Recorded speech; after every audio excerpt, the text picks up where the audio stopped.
संत प्रमुख सागर। स्वर्णिम स्वर्ण जयंती का अवसर ये महान है, मिलकर हम मनाएंगे गुरुवर देश की शान है। प्रमुख सागर जय हो गुरुवर, प्रमुख सागर जय हो गुरुवर।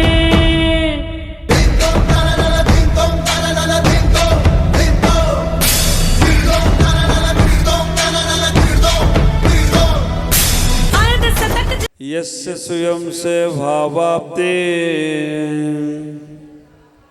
भावे कितने कर्मणा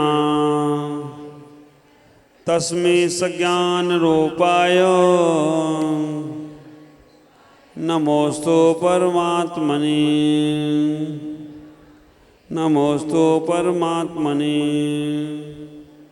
नमोस्तु परमात्मने। देव आज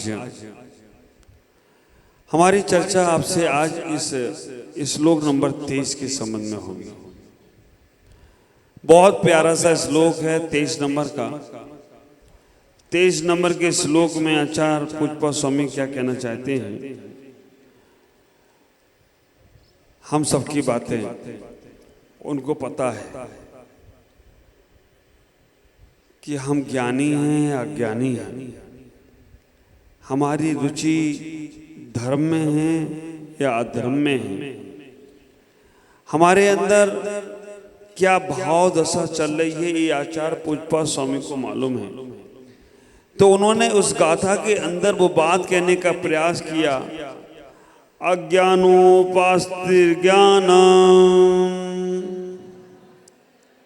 ज्ञानम ज्ञानी समास्या ददाति यत्तु यस्यास्ति सुप्रसिद्धमिदं वचा। 23 नंबर के श्लोक में आचार्य पूज्य स्वामी कह रहे हैं, अज्ञानोपास्तिर्य ज्ञानम ज्ञानम ज्ञानी समास्या ददाति यत्तु यस्यास्ति सुप्रसिद्धमिदं वचा। अज्ञानी की उपासना से अज्ञान प्राप्त होगा, ज्ञानी की उपासना से ज्ञान प्राप्त होगा। ददाति यत्तु यस्यास्ति, क्योंकि जिसके पास जो होगा, दत्तु यस्यास्ति वो वही देगा। सुप्रसिद्ध मिदम वचा, ऐसा सुप्रसिद्ध वचन है। हाँ, ये तो आप समझते ही हो कि जिसके पास जो होगा वो ही देगा। सुनार की दुकान पे जाओगे तो सोना चांदी मिलेगा, सब्जी नहीं मिलेगी।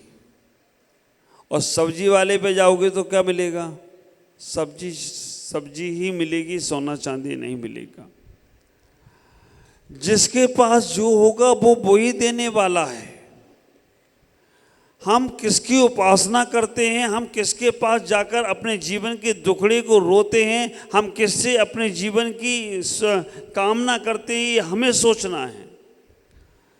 अगर हम रागी देवी देवताओं के पास जाकर कहते हैं ये हमारे दुख दूर कर दो, ये दुख दूर कर दो, एक दुख दूर कर दो, जब उनके ही नहीं हुए तो वो तुम्हारे क्या करेंगे।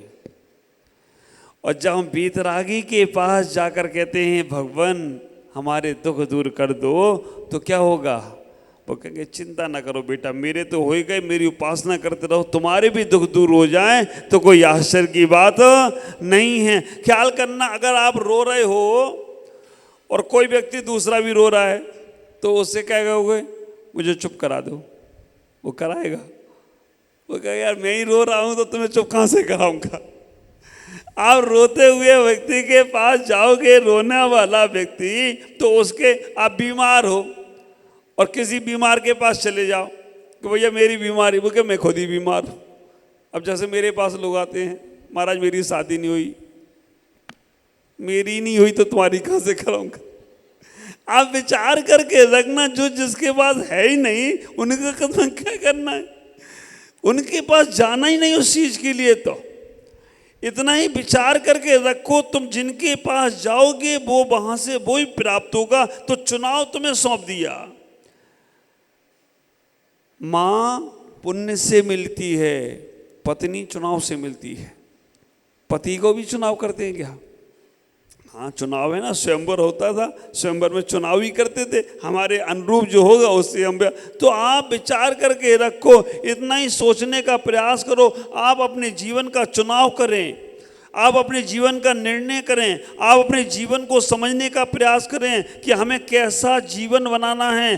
वैसा ही लोगों के साथ संपर्क बनाओ। झगड़ालू लोगों के साथ संपर्क रहेगा ना तो झगड़ालू ही बनने वाले हो।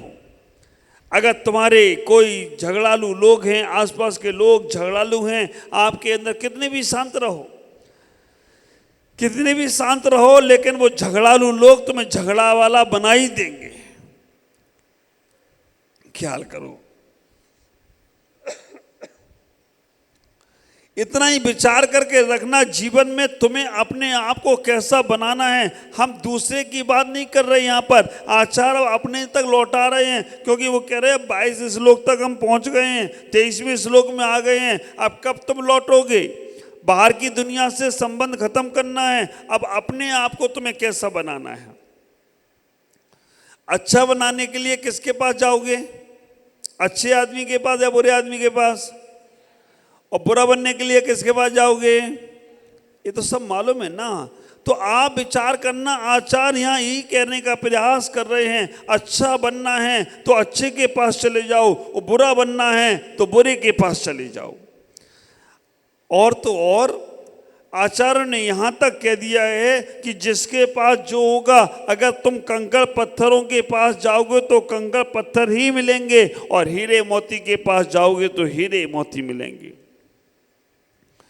हमें चुनाव खुद करना है, हमें खुद सोचना है, हमें अपने जीवन का निर्णय पहले अपने आप से करना है। दूसरे के माध्यम से तुम्हारे अंदर सुधार आएगा कि नहीं आएगा, ये बात की बात है।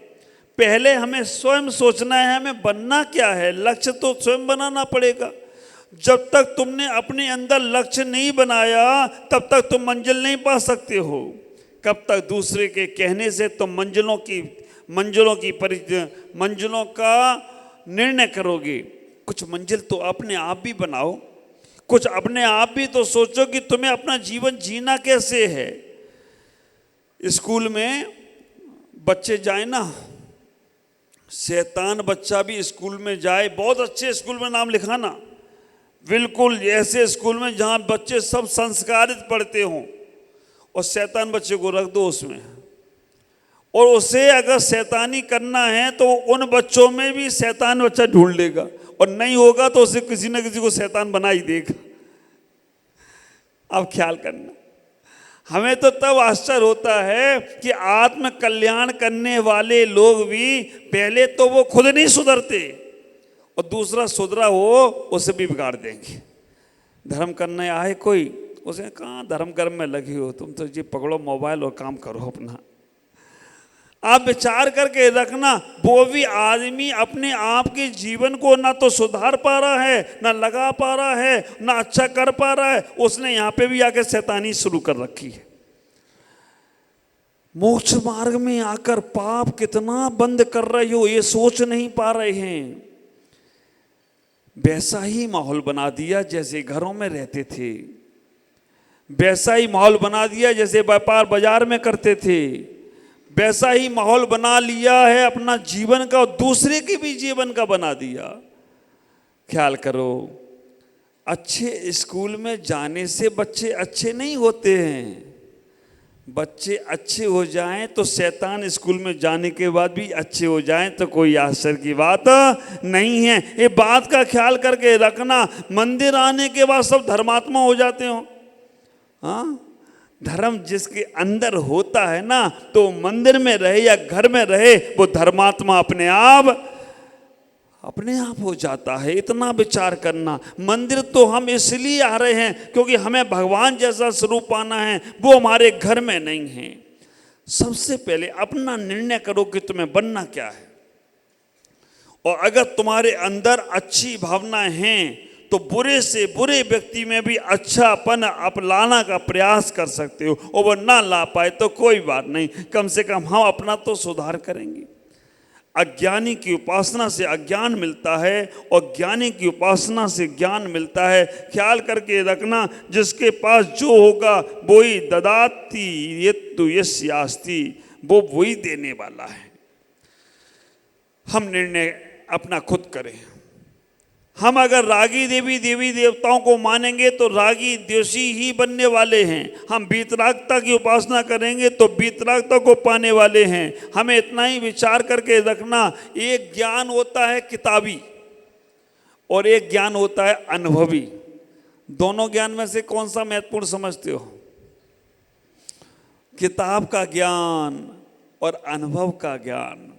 हमारे बड़े बुजुर्गों ने किताबें नहीं पढ़ी, लेकिन वो ये चांद तारे देखकर बता देते कि आज अष्टमी है और आज चतुर्दशी है, और तुम किताब पढ़ने वाले ढूंढते ही रहते हो कि कहाँ पे क्या लिखा हुआ है।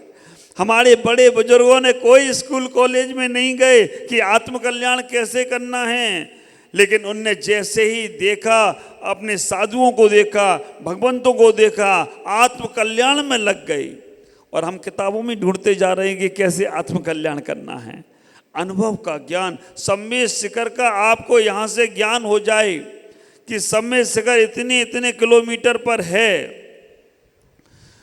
आप जाओगे, देख सकते हो, जा सकते हो कि यहाँ पर है। और आजकल तो क्या हो गया है ना, वो मोबाइल के अंदर एक गूगल में कुछ वो डाल देते हैं, है ना, और उससे मालूम पड़ जाता है डायरेक्शन, वहीं पर ले जाके छोड़ेगा। एक व्यक्ति मेरे साथ बिहार में चल रहा था, मैंने पूछा देखो भाई अब कितना किलोमीटर बचा है? उसने गूगल पे डाला, गूगल पे आया 36 किलोमीटर। मैंने कहा यार आज 36 किलोमीटर बिहार करना है, बता तो हमें 6 ही रहे हैं और ये 36 क्यों दिखा रहा है? तो उन्होंने कहा महाराज एक गूगल है ना, एक घुमा के बता रहा है कि जहाँ से कटेगा वहाँ से घूम के गाड़ी वहाँ तक पहुँचेगी।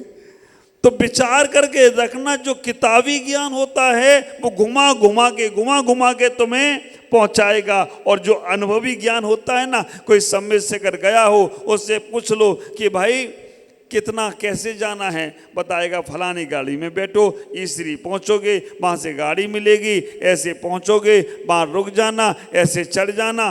तो आपको उसकी बात पे विश्वास होता है। और जो गए ही नहीं है कभी, उसकी बात पे क्या विश्वास करना?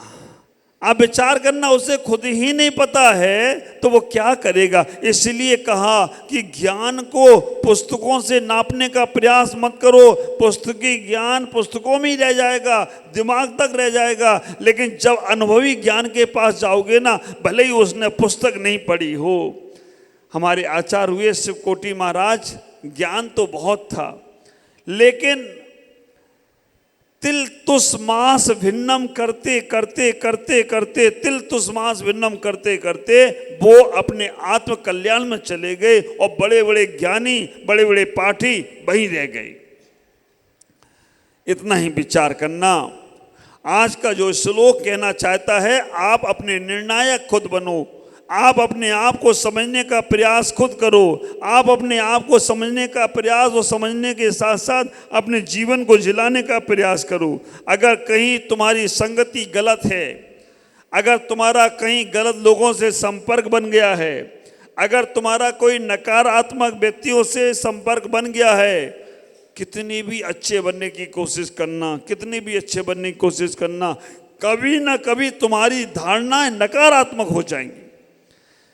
इसलिए आचार्य कह रहे हैं कि उस नकारात्मक व्यक्ति से बचने का प्रयास करो, उस नकारात्मक सोच के आदमी से बचने का प्रयास करो। इतनी सी बात है, बस जल्दी से वो दिमाग में बैठ जाए कि हमें अपने जीवन को कैसे अच्छा बनाना है। ख्याल करना, अगर हम अच्छे विचारों को संगति करते हैं तो हम और अच्छे होते जाते हैं। एक बात का और ख्याल करो, अगर तुम शरीर की उपासना करोगे, आचार्य पहले भी कहे हैं, उसी बात को और गहराई से कह रहे हैं, अगर तुम शरीर की उपासना करोगे तो तुम्हें भोग ही मिलेंगे, शरीर ही मिलेगा, बार बार वही विषय कामना मिलेंगे, बार बार वही विषय वही काम भोग मिलेंगे। शरीर की उपासना करने वाला शरीर में ही रमेगा, और बार बार उसे शरीर धारण करना पड़ेगा। शरीर की उपासना नहीं करना है तो आत्मा की उपासना करो, जिसकी उपासना करो। शरीर की खुशामद करो, शरीर ही देगा ना, जिसके पास जो है वही तो देगा ना। कोई तुम्हें गाली देना तो क्या कहना ददाती इत्तु यशास्ति, इसके पास यही है और इससे ज्यादा ये दे भी नहीं सकता कुछ, उससे ज्यादा उम्मीद भी मत रखना। अगर तुमको कोई गाली देता है तो उससे इतना ही, उसको जवाब मत दो। जवाब समझदार आदमियों को दिए जाते हैं, ना समझो को नहीं। ख्याल करना, ना समझो, कहते हैं ना बच्चों की दोस्ती जी का जंजाल है। बच्चों की दोस्ती जी का जंजाल। समझदार आदमी को ज़्यादा समझाना नहीं पड़ता, इशारे से समझ जाता है। और ना समझ तो घर में देख लेना आप 2-4-5, समाज में भी होंगे 2-4-5 जो जबरदस्ती यही करना है। ऐसे लोगों को ज़्यादा मत समझाओ, क्योंकि उनके समझने में वो तो समझेंगे नहीं, तुम ही समझ जाओगे और उन जैसा तुम्हारा नेचर होने लगेगा। इसलिए शांत रह जाओ, मौन ले जाओ। हम इतना ही विचार करें, हम अपने आप को समझाने का प्रयास करें। यहाँ पर इतना ही आचार्य पूजपा स्वामी इष्टोपदेश ग्रंथ के अंदर कह रहे हैं कि शरीर की उपासना करने से शरीर प्राप्त होगा और आत्मा की उपासना करने से आत्मा की प्राप्ति होगी। हम अब जितना विचार करें, हम क्या बनना चाहते हैं, हमारी कैसी संगति होना चाहिए, हमारा कैसा जीवन होना चाहिए। अगर तुम्हें कोई गाली देता है, तुम्हारे बारे में कोई अपशब्द बोलता है, तुम्हारे बारे में तुम्हें नीचा दिखाता है, भगवान से कहना भगवान इसे सद्बुद्धि दो, लेकिन उससे तुम बचने का प्रयास करो। कैसे बच सकते हो? पूजा कम करना, उससे होती भी नहीं है पूजा। अगर किसी के प्रति मन खराब हो जाए तो पूजा में मन नहीं लगता, बार बार वही आ जाता है। किसी के प्रति अगर मन में छल कपट का भाव आ जाए तो बार बार वही आ जाता है। तो आप विचार करो, ये सोचने का प्रयास करो कि इसके अंदर तो गंदगी भरी है, गंदगी ही रहने वाली है, लेकिन उस गंदगी में हमें कीचड़ में कमल बनना है।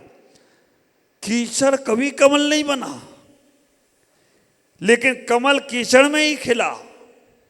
कल पार्षनाथ जयंती अभी 23 को आ रही है, उस दिन बात करूंगा।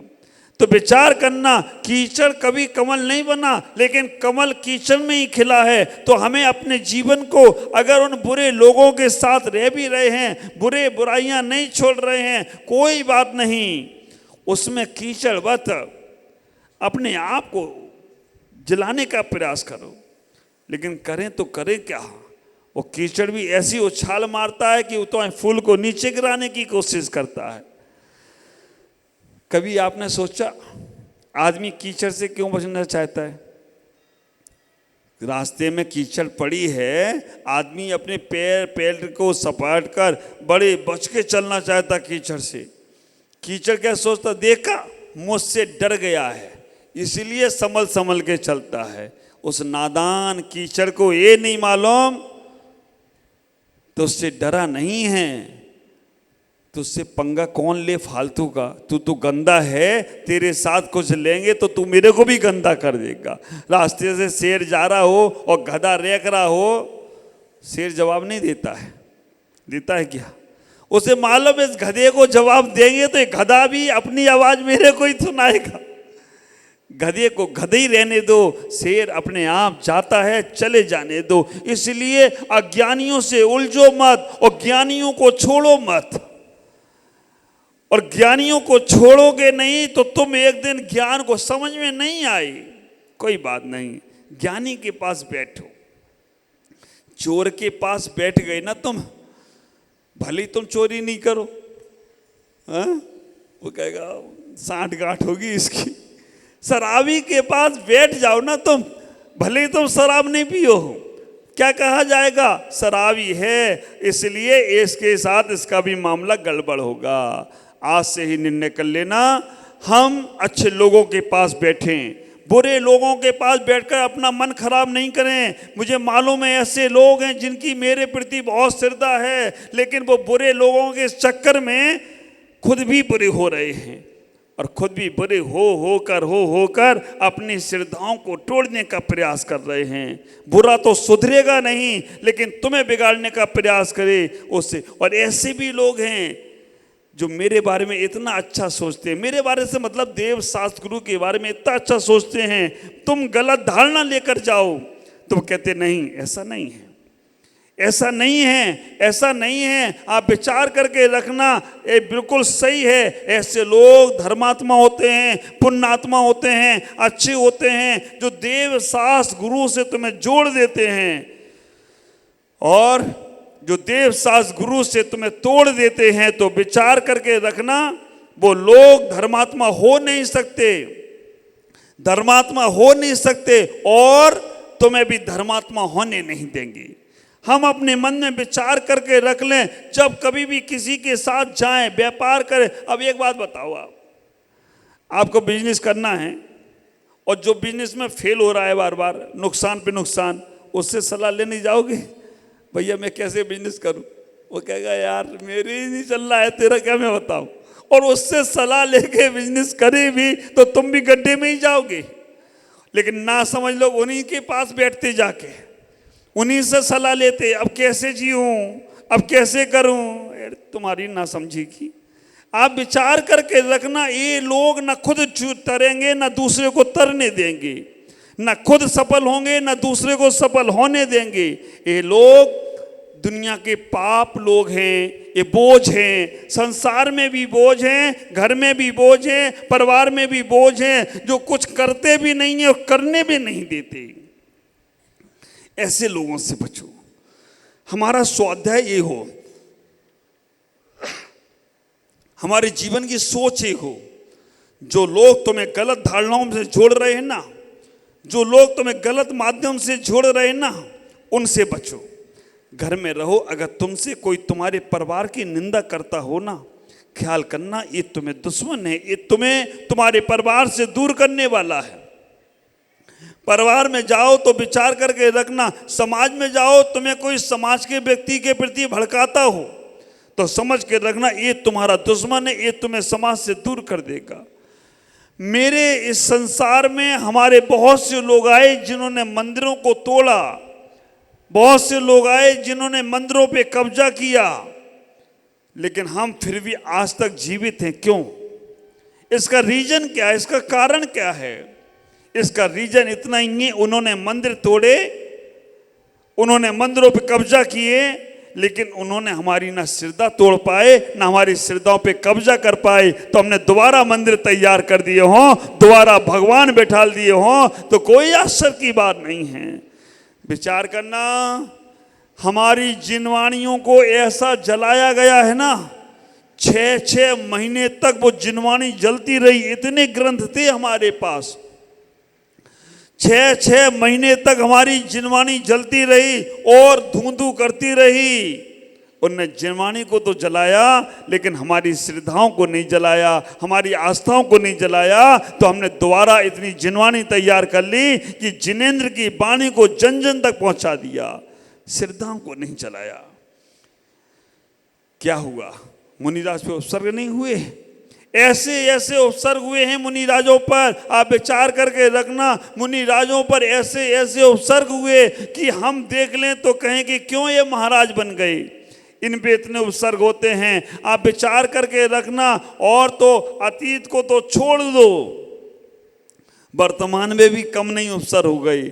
हमने इतिहासों में पढ़ रखा था कि मुनि राजों पर सिगड़ी जलाई जाती है, मुनि राजों पे आभूषण पहनाए जाते हैं, मुनि राजों को घानी में पेल दिया जाता है। ये केवल सुन रखा था, लेकिन ये पंचम काल महादुखदाई, इसमें तो अब उन मुनियों पर ऐसे अत्याचार और घटनाएं हो रही हैं। इसको देखकर ये समझने का प्रयास करो कि ये सब तो चलता ही रहेगा, क्योंकि ये सब अज्ञानियों के संगति से हुआ है, ज्ञानियों की संगति से नहीं। अज्ञानी व्यक्ति ही ऐसा करता है और कराता है। समझदार व्यक्ति कभी इन चीज़ों में पड़ता नहीं। समझदार डरता है, अरे मुनि की निंदा नहीं होना, अरे गुरु की निंदा नहीं होना, अरे हमारे जीवन में पाप नहीं होना। ये समझदार होता है, लेकिन ना समझ की हद कर दी। जिस थाली में खाता है उसी में छेद करता है। ना समझी की हद कर दी, पाप का डर नहीं है। जिस मंदिर से भगवान के दर्शन करता है मंदिर का द्रव खा के जाता है। विचार करना, पाप की हद कर दी। जिन गुरुओं से उन्हें सम्यक दर्शन की प्राप्ति हो रही है, जिन गुरुओं से उन्हें अपने आत्म कल्याण का रास्ता मिल रहा है, उन गुरुओं की वो निंदा करता है, घोर पाप का बंद करता है। आज तो मनुष्य जन्म मिला, अगले जन्म में कौन सी पर्याय में जाएगा कुछ नहीं कह सकते। मुनिराज तो त्रिगुप्ती में सहजता से टार लेंगे, लेकिन तुम कहाँ टारोगी। अब विचार करना, गुवाहाटी वालों, आप अपने ऊपर कुछ नहीं समझना, नहीं तो तुम सोचो महाराज यहाँ ऐसा कौन मिल गया। अरे मुझे यहाँ जैसे देवता नहीं मिले। इतने अच्छे लोग यहाँ पर हैं, गुवाहाटी के अंदर होंगे जिनके मन में कोई भाव विचार आए हों। कितने अच्छे, सुबह से शाम तक एक एक क्रिया में, एक एक चर्या में पूरा का पूरा साथ, और इतने प्यार से साथ देते हैं, इतने प्यार से साथ निभाते हैं। मैं वास्तव में कहना चाहता हूँ कि आपका जो सरल सरल हृदय है, भाव परिणाम अच्छे हैं, उनसे आपका जीवन का कल्याण जरूर होगा। शाम जब तक सुबह 4 बजे से आप उठते हो, और 4 बजे से उठने के बाद 5 बजे से क्लास और सब चीज़ें आप व्यवस्थित रूप से करते जा रहे हो, दिन में शाम को, और तो और कठिन से कठिन क्लास भी तुम कैसे पचाते होगे। आप विचार करके रखना, हमारी ललिता बहन की क्लासों में भी तुम दौड़े दौड़े आ रहे हो, नहीं तो उसमें भी लोग ओंगने लगते हैं। हमें तो आश्चर्य तब लगता है, ज्ञानी लोग भी उसमें ओंगने लगते हैं, और ज्ञानी को वो क्लास ही नहीं समझ में आती है। ना समझ है और अज्ञानता का प्रदर्शन है, ना समझ है, अज्ञानता का प्रदर्शन है। कुछ भी हो जाए, हमें बैठना है, हमें सीखना है, हमें जानना है, तब कहीं जाकर इस जन्म में नहीं तो अगले जन्म में सीख पाओगे। इस जन्म में ही तुम मुंह टेढ़ा करोगे तो कोई जन्म में नहीं सीखने वाले। वही अज्ञान दशा प्राप्त है, अज्ञानी ही बने रहोगे, कुछ भी नहीं आए समझ में। आप लोग जिनको समझ में आ रहा है ना, ये पूर्व जन्म की ज्ञानी हो, जो इतना कठिन विषय समझ में आ रहा है। मैंने तो ललिता बहन से बोला कि आप पूर्व जन्म में भले ही कुछ भी हो, कोई ज्ञानी साधु रहे होगे, और इतना क्षय उपशम आपका है, तो आगे जाके कोई द्वादशांग के पाठी ही बनने वाले हो। ख्याल करो, हमें भी पता है जब कोई भी विषय समझ में नहीं आता है, मेरे प्रवचन में भी कभी किसी को नहीं आए तो वो सो जाते हैं। आराम बड़ी चीज़ है, मुँह ढक कर सोइए। जब रुचिकर विषय नहीं लगता है तो नींद आती ही आती है, और उससे पूछा जाए क्यों जी सो रहे, नहीं नहीं नहीं, मैं बड़े ध्यान से सुनना। 2 लोग कभी भी सत्य नहीं बोलते, एक साइकिल से गिरने वाला और एक धर्म सभा में सोने वाला।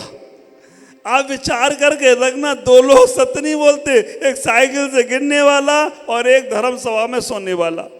मुल्ला नसरुद्दीन चले जा रहे थे साइकिल से, चौराहे पे बड़ी जोर से गिरे, पटकी लगी धड़ाम।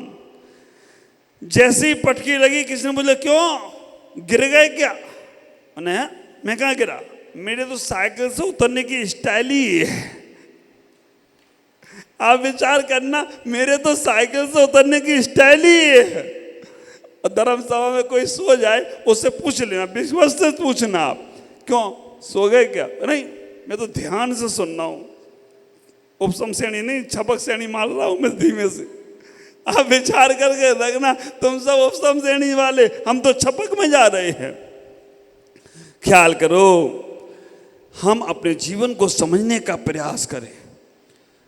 उपदेश सुनने के पात्र बहुत बार बने हो, लेकिन कभी गुरु आज्ञा के पात्र बन जाओ तो समझना तुम्हारे भव निकट रह गए हैं। उपदेश सुनने के पात्र तो बहुत से लोग होते हैं, लेकिन गुरु आज्ञा हर किसी को नहीं देते हैं, और गुरु आज्ञा मिलने के बाद भी उसका पालन नहीं हो तो तुमसे ज़्यादा दुर्भाग्यशाली कोई नहीं है। इतना विचार करना, हर किसी को देते नहीं है गुरु। इसलिए आज अपने जीवन को इतना मन बना के रखना, इतना विषय बना के रखना, हमें अपना निर्णायक खुद बनना है। हम जैसा निर्णय चाहेंगे वैसा ही हमें माहौल मिलेगा। गलत चीजें हो रही हैं कहीं, तुम्हें पसंद नहीं है, मौन पूर्वक अब यहाँ बैठना जरूरी है, क्योंकि लोगों को बुरा लगेगा तो बैठिएगा, लेकिन नहीं है जरूरी तो उठ जाओ वहां से। आप उस अज्ञानी की संगति मत करो, ख्याल करो, नहीं तो वो धीमे धीमे धीमे तुम्हें अपने आप को तुम्हें खराब करता चला जाएगा। और ज्ञानी की बात समझ में भी नहीं आए तो भी वहां बैठो। अगर समय तुम्हारे पास है, उस समय में तुम समझने का प्रयास करो। अगर वहां पर कोई भी एक शब्द भी अगर तुम्हारे हृदय में छू गया ना, कल मुझसे बहुत सारे अच्छे अच्छे क्वेश्चन पूछे गए। शाम की अगर सभा हमारी चलती है, बिल्कुल प्योर वाली चलती है, 4:30 से 5:15, बहुत सुंदर पूरा RR group, 6:30 morning group, 7:30 group, एक और जी कौम जी कल एक और ग्रुप बता रहे थे, कोई सा एक ग्रुप और है यहाँ तो अच्छे, और सब लोग आते हैं, पुरुष वर्ग आते हैं। उनको कितनी ललक हो गई, आप विचार करना। सब दुकानदार हैं, सब व्यापारी हैं, लेकिन उनको ललक कितनी हो गई। जैसे ही 4:15 बजते हैं उनके मन में भाव आने लगते कि अब ग्राहक आना बंद हो जाए, अब ग्राहक आना बंद हो जाए। मैंने पूछा क्यों? कि महाराज आपके पास आने की इतनी ललक होती है कि हम 4:15 से सोचते कब 4 बजे से घड़ी देखना शुरू, 4:30 बजे से सब धीमे धीमे धीमे धीमे पहुंच जाते हैं। मैं आपसे कहना चाहता हूँ, उनने अपना भव सुधार लिया, उनने ये जन्म को सुधारने की प्रक्रिया शुरू कर दी। आकर वो अपने तत्व की चर्चा, सांसारिक बात नहीं, तत्व की चर्चाएं। ख्याल करो, हम अपने जीवन को इतना ही व्यवस्थित बनाएं, अपने जीवन को व्यवस्थित बनाएं और जीवन को व्यवस्थित बनाकर अपने आप को संभाल लें। आज की चर्चा बहुत अच्छी थी, इसलिए मैंने थोड़ा विषय बढ़ाया है, क्योंकि हम अपने जीवन के निर्णय को अगर अज्ञानी के हाथ में सौंप देंगे ना, तो अज्ञानी क्या करेगा। मैंने एक दिन तो उदाहरण सुनाया था ना, पूछा लाल किला किसने बनाया, उसने कि पता नहीं। दिल्ली के किला, इंडिया गेट किसने बनाया, पता नहीं। हाँ, उसने एक एक चीज पूछी, ये ब्रह्मपुत्र नदी पे पुल कौन बना रहा है, बोलो ना, पता नहीं। और एक आदमी मर गया, उससे पूछा कौन मर गया, उसने कि पता नहीं। उसने कि यार इसी से तो मिलना था, ये पता नहीं नाम का आदमी बहुत बड़ा था, जिसने लाल किला बनाया, इंडिया गेट बनाया, ब्रह्मपुत्र बनाया। ये पता नहीं नाम का आदमी बहुत बड़ा था और ये मर भी गया। तो यही है कि आप क्यों जी रहे हो, पता नहीं। हाँ, आप विचार करके रखना, आप क्यों जी रहे हो, पता नहीं है। आप क्यों स्वाध्याय कर रहे हो, पता नहीं है। और आप सलाह भी ले रहे हो तो उनसे ले रहे हो जिनने अपना कल्याण नहीं किया है, जो पापों में ही लगे हुए हैं। उनको अपने पाप क्रिया ना दिख रही है और ना दूसरे को अच्छी क्रिया दिखाना चाहते हैं, वो उन्हीं पापों में लगा के रखे हैं। तो विचार करना, उनके साथ अगर आपका संपर्क बना हुआ है तो आप कभी भी अपने आप का पता नहीं पा सकते हो। अपने आप का पता पाना है तो जिसने अपने आप को पा लिया है, ख्याल करना, बुझा हुआ दीपक कभी भी, बुझा हुआ दीपक कोई दीपक को जला नहीं सकता। जला हुआ दीपक ही तो जलाएगा ना। इतना ही विचार करके रखो, बुझा हुआ दीपक कभी किसी दीपक को जला नहीं सकता। बना हुआ व्यक्ति किसी को स्वतंत्र नहीं कर सकता। कीचड़ में फंसा हुआ आदमी दूसरे को कीचड़ से मुक्त नहीं कर सकता। अनुभव की ज्ञान की एक बात बता दूं, मैंने एक कहानी बहुत बचपन में पढ़ी थी। राजा भोज और कवि कालिदास दोनों रास्ते से चले जा रहे हैं। राजा भोज और कवि कालिदास चले जा रहे, रास्ता भटक गए। उन्होंने देखा कि सामने एक बूढ़ी माँ है, उस रास्ते झोपड़ी है, उससे पूछ लिया जाए कि ये रास्ता कहाँ जा रहा है, मैं जंगल से कैसे निकलूं। तो बूढ़ी माँ के पास गए, पूछा, हम राजा हैं, रास्ता भटक गए हैं, हमें बूढ़ी माँ रास्ता बताने का प्रयास करूं। उस बूढ़ी माँ ने कहा राजा, राजा तो दो होते हैं, ये तुम तीसरे राजा कहां से आ गए? आप विचार करके रखना, रास्ता भटक गए थे। उनने बोला कि बूढ़ी माँ से कि हम रास्ता भटक गए हैं, हम यहाँ के राजा हैं, हमें रास्ता। उन्हें राजा तो दो ही होते हैं, तुम तीसरे राजा कहां से आ गए? उन्हें बड़ा आश्चर्य लगा। उन्होंने कहा चलो राजा नहीं, हम आपके मेहमान हैं, हमें मेहमान समझ के रास्ता बता दो। उन्हें मेहमान तो दो ही होते हैं, तुम तीसरे मेहमान कहां से आए?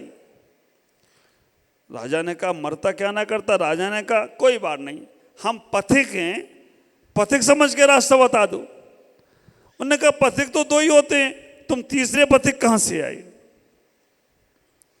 अच्छा, उन्होंने कहा क्या भाई? अब बूढ़ी माँ से कहा मैं हारा, अब हारा, तुम्हारी जवाबों प्रश्नों का जवाब, हारे हुए समझ के रास्ता बता दो। बूढ़ी माँ ने कहा हारे हुए तो दो ही होते हैं, तुम तीसरे हारे हुए कहां से आई? बाप रे! अब तो कवि कालिदास और राजा भोज घोड़े से नीचे उतरे, उस बूढ़ी माँ के पास बैठे, घोड़े पे खड़े खड़े पूछ रहे हो। ऐसे ऐसे लोग रोते हैं कि जो विनय नहीं करना जानते, नमस्कार नहीं करना जानते, और आकर सीधे पूछो। ख्याल करो, राजा भोज और कवि कालिदास आकर उतरे घोड़े से, बूढ़ी माँ के पास पहुंचे और बूढ़ी माँ से कहा अब तो हमें रास्ता तुम बाद में बताना, पहले ये बताओ ये राजा दो कौन से होते हैं, पहले ये बताओ मेहमान दो कौन से होते हैं, पहले ये बताओ पथिक दो कौन से होते हैं, और पहले ये बताओ कि हारे हुए दो कौन से होते हैं। आपकी भी जिज्ञासा हो रही है ना मन मन में, ये होते कौन है? उनकी भी जिज्ञासा हुई। राजा भोज ने कहा ये राजा हूं मैं, आपने बताया कि राजा दो होते, तो उन्होंने कहा राजा दो ही हैं, एक इंद्रराज और एक यमराज। इंद्रराज किसको संसार में जिला दें और यमराज किसको संसार से उठा ले। उन्होंने कहा मेहमान दो, उन्हें मेहमान तो दो ही हैं, एक यौवन देखते देखते ढल जाता है और दूसरा धन पैसा। मेहमान है, हमेशा रहेगा नहीं, वो चला जाएगा या तुम चले जाओगे, वो वहीं का वहीं रह जाएगा। पैसा, धन और यौवन दोनों मेहमान हैं। उन्होंने कहा हारे हुए कौन है दो? आप विचार करना। तीसरे नंबर पे उन्होंने कहा पथिक दो। उन्होंने कहा पथिक तुम कहाँ? पथिक तो दो ही हैं जो हमेशा चलते रहते हैं। कौन हमेशा चलता रहता है? सूर्य और चंद्रमा, ये दो पथिक हैं, हमेशा चलते रहते हैं। सूर्य और चंद्रमा दो पथिक हैं, ये हमेशा चलते रहते हैं। उन्होंने कहा हारे हुए दो कौन हैं?